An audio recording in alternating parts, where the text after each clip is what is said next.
ગુજરાતની બોલબાલા દ્વારા આજથી 3 દિવસ પહેલા ચાવડી ગેટથી કુંભારવાડા સુધીના માર્ગની પરિસ્થિતિ બતાવવાનો પ્રયાસ કર્યો હતો, કારણ કે આ માર્ગ ઉપર 4 મહિનાથી મેટલ ગ્રાઉન્ડિંગ એટલે કે કપચી પાથરી દેવામાં આવી હતી અને ત્યારબાદ રોડનું કામ છે છેલ્લા 4 મહિનાથી થઈ રહ્યું નહોતું, તેને સુધારવા માટેનો પ્રયાસ છે તે બોલબાલા દ્વારા કરવામાં આવ્યો હતો। આજથી 3 દિવસ પહેલાના તમે દ્રશ્યો અને વિઝ્યુઅલ જોઈ લો ત્યાં કેવી પરિસ્થિતિ હતી।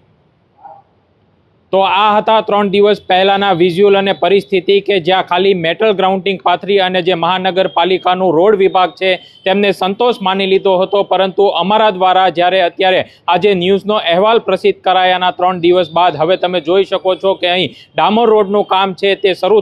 થઈ રહ્યું છે અને મોટાભાગનું કામ છે તે પૂર્ણ પણ થઈ ચૂક્યું છે। બસ માત્ર પ્રયાસ અમારો એટલો જ હતો કે ભાવનગર મહાનગરપાલિકાના પ્રશાસનના ધ્યાનમાં આવે કે જે સામાન્ય વર્ગનો વિસ્તાર હોય છે કે ત્યાં તમે વિકાસના કામ કરો છો, પરંતુ અધૂરો વિકાસ ન છોડો, કારણ કે તમે પૂરતી સુવિધા આપો જેથી કરીને વિસ્તારના લોકોને તકલીફ ન પડે। બસ આ જ પ્રયાસ અમારો હતો। હાલ આપ આ દ્રશ્યોની અંદર જોઈ શકો છો કે જે ડામર રોડનું કામ છે તે તાબડતોડ શરૂ કરી દેવામાં આવ્યું છે અને અમને માહિતી મળી છે કે આજે સાંજ સુધીમાં આ જે કામ છે તે સંપૂર્ણ પૂરું પણ થઈ જશે।